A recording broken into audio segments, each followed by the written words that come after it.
नमस्कार। मैं doctor Lekhraj Chaudhary, consultant cardiologist, GBH American hospital Udaipur.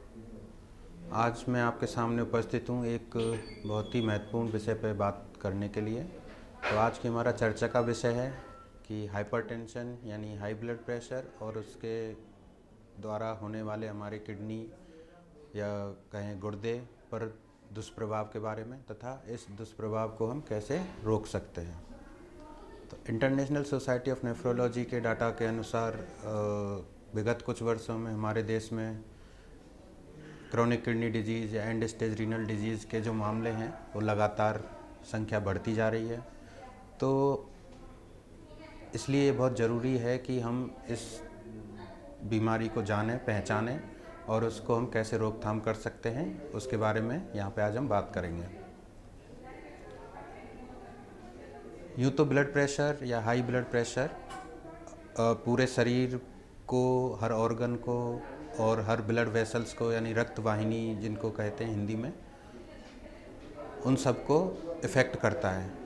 जितना ज़्यादा ब्लड प्रेशर बढ़ता है उतना ज़्यादा ब्लड वेसल्स की जो वॉल्स हैं वो थिकनेस उनकी बढ़ जाती है, उनका ल्यूमेन एरिया डिक्रीज़ हो जाता है, कहीं सकड़ी हो जाती हैं, तो ब्लड फ्लो हर ऑर्गन के लिए डिक्रीज़ होने लगता है। इसमें हमारी किडनी भी आती हैं। जब ब्लड फ्लो किडनी के लिए डिक्रीज़ होता है तो किडनी अपना फंक्शन, जो उसके फंक्शंस है हमारी बॉडी में, वो करने में असक्षम हो जाती है और जिसके कारण हमारे शरीर पर दुष्प्रभाव आने लग जाते हैं। तो सबसे पहले हम जानते हैं कि हमारी किडनी इतनी इम्पोर्टेंट क्यों है हमारे शरीर के लिए। हमारी किडनी एक बहुत महत्वपूर्ण ऑर्गन है हमारी बॉडी का, जो कि हमारी ब्लड को फ़िल्टर करती है। उसमें जितने भी वेस्ट प्रोडक्ट्स हैं, urea, uric acid, creatinine, ammonia, इन सब वेस्ट प्रोडक्ट्स को, और हमारे शरीर में जो एक्स्ट्रा फ्लूइड और एक्स्ट्रा वाटर होता है, इन सब को वो यूरिन के फॉर्म में शरीर से बाहर निकालती है और इनके इफ़ेक्ट से हमारी बॉडी को बचाए रखती है। साथ ही साथ किडनी हमारे ब्लड प्रेशर को रेगुलेट करती है, एक नॉर्मल रेंज में बनाने में सहायता करती है। केमिकल बैलेंस या जितने रसायन हैं हमारी बॉडी में, उनके बीच में एक बैलेंस सेटल करके चलती है। कुछ एक दो हार्मोन्स हैं जो किडनी से रिलीज़ होते हैं, जो हमारे बॉडी के अदर फंक्शंस में, मैकेनिज़्म में हेल्प करते हैं, वो भी किडनी से निकलते हैं। तो अब तक आप समझ गए होंगे कि किडनी इतनी आवश्यक क्यों है हमारे शरीर के लिए। और मैंने आपको थोड़ी देर पहले बताया कि हाई ब्लड प्रेशर कैसे हमारी किडनी को इफ़ेक्ट करता है। तो जैसे जैसे ब्लड प्रेशर बढ़ता जाता है, किडनी की जो वेसल्स हैं जो किडनी के लिए ब्लड ले जा रही हैं, रक्त वाहिनी या ब्लड वेसल्स, वो डिक्रीज़ होता है। तो किडनी का जो फंक्शन है वो हैम्पर्ड होने लगता है, ब्लड को फ़िल्टर करने का काम उसका डिक्रीज़ हो जाता है। तो हमारी बॉडी में वेस्ट प्रोडक्ट्स और एक्स्ट्रा फ्लूइड और एक्स्ट्रा वाटर है वो एक्यूमुलेट होने लगता है, जिसकी वजह से हमारा ब्लड प्रेशर फर्दर इंक्रीज़ होता है। ब्लड प्रेशर और इंक्रीज़ होता है, ब्लड वेसल्स पे और सिकुड़ापन आता है, ब्लड फ्लो किडनी के लिए और डिक्रीज़ होता है, किडनी के फंक्शन डैमेज होना चालू रहता है। किडनी का फंक्शन डैमेज होता रहता है, वेस्ट प्रोडक्ट्स इंक्रीज़ होते रहते हैं, फ्लूइड बॉडी में इकट्ठा रहता है।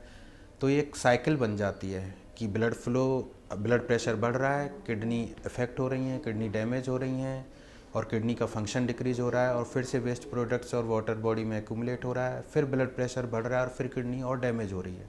तो अगर इस साइकिल को हम ना रोकें या इसके लिए उपचार ना लें तो पेशेंट्स की किडनी फेलियर हो जाती है।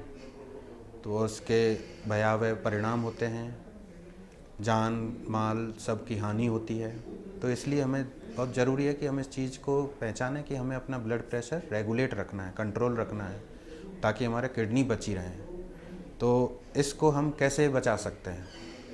कुछ महत्वपूर्ण बातें हैं जो मैं बताना चाहूँगा यहाँ पे। जैसे कि सबसे पहले तो आप अपने जिस भी डॉक्टर को, फिजिशियन को या नेफ्रोलॉजिस्ट को या कार्डियोलॉजिस्ट को, जिसको भी आप दिखा रहे हैं, आप उनको रेगुलर दिखाएं। उनके राय के अनुसार ही आप अपने मेडिसिन्स लें, ब्लड इन्वेस्टिगेशंस रेगुलर करवाते रहें, ताकि आपके बॉडी के फंक्शनिंग, ऑर्गन फंक्शनिंग के बारे में रेगुलर टाइम टू टाइम पता चलता रहे। तो आपको डॉक्टर से मिलना है, उसके अनुसार ही दवाइयाँ लेनी है और वो रेगुलरिटी के साथ लेनी है, ताकि आपका ब्लड प्रेशर एक रेगुलर रेंज में मेंटेन रहे, ताकि आपकी किडनी पर डैमेजिंग इफ़ेक्ट्स ना आए।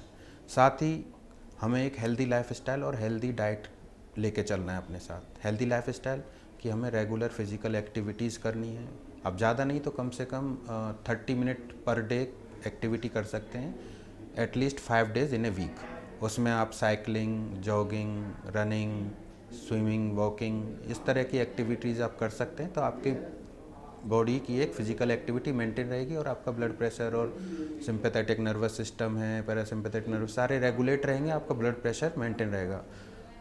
आप तनावग्रस्त ना रहें, योगा करें, मेडिटेशन करें, अपने आप को तनाव से, टेंशन से फ्री रखें, क्योंकि जैसे जैसे माइंड टेंशन बढ़ती है ऐसे ऐसे हमारे ब्लड प्रेशर भी राइज होता है। साथ ही आपको हेल्दी डाइट, जैसे कि डाइट में आप fruits, vegetables, whole grains, low fat और लो कोलेस्ट्रॉल डाइट लें, लो सॉल्ट इनटेक डाइट लें, और आप स्मोकिंग छोड़ें, अल्कोहल का सेवन बंद करें, बीड़ी, गुटखा, पान मसाला, तम्बाकू, इन सब को बंद करें। पहले ही बताया, नमक एक लिमिट में लेना है, एक्स्ट्रा सॉल्ट नहीं लेना है। अगर आपका वज़न ज़्यादा है तो आपको अपने शरीर का वज़न कम करना है, उसको टूवर्ड्स नॉर्मल लिमिट लेके आना है। एक बीएमआई टर्म होती है, तो आप कहीं भी इंटरनेट पे कहीं भी सर्च कर सकते हैं बीएमआई। उसको आपको 18 टू 20 की रेंज में, 18 टू 22 की रेंज में अपना बीएमआई मेंटेन करना है। क्योंकि जैसे जैसे ब्लड प्रेशर जैसे जैसे मोटापा बढ़ता है, तो मोटापे के साथ कई सारी बीमारियां अपने आप ही अंदर आ जाती हैं। जैसे जैसे मोटापा बढ़ता है, डायबिटीज़ यानी शुगर आ जाती है, ब्लड प्रेशर बढ़ने लगता है, और भी ऐसी कई चीज़ें हैं जो कि मोटापे से रिलेटेड हैं। तो आपको अपना वेट एक नॉर्मल लिमिट की तरफ लाना है। अगर आपको शुगर है तो आपको एक एंडोक्राइनोलॉजिस्ट डॉक्टर से मिलना है, अपने शुगर लेवल्स को कंट्रोल करने के लिए उनसे नियमानुसार दवाइयाँ लेते रहना है, तो आप इन सब डैमेजिंग इफ़ेक्ट से बचे रहेंगे। तो लास्ट में आप सबसे मेरी यही राय है कि आप अपने डॉक्टर को रेगुलर दिखाएं, उसकी राय के अनुसार दवाइयाँ लें, ब्लड प्रेशर चेक कराते रहें रेगुलर, और जो मैंने कुछ बचाव की चीज़ें बताई हैं उनको अपनाएं, क्योंकि चुस्त दुरुस्त और स्वस्थ शरीर के अलावा और कोई कीमती चीज़ नहीं हो सकती है। तो फिट रहिए, हिट रहिए। नमस्कार।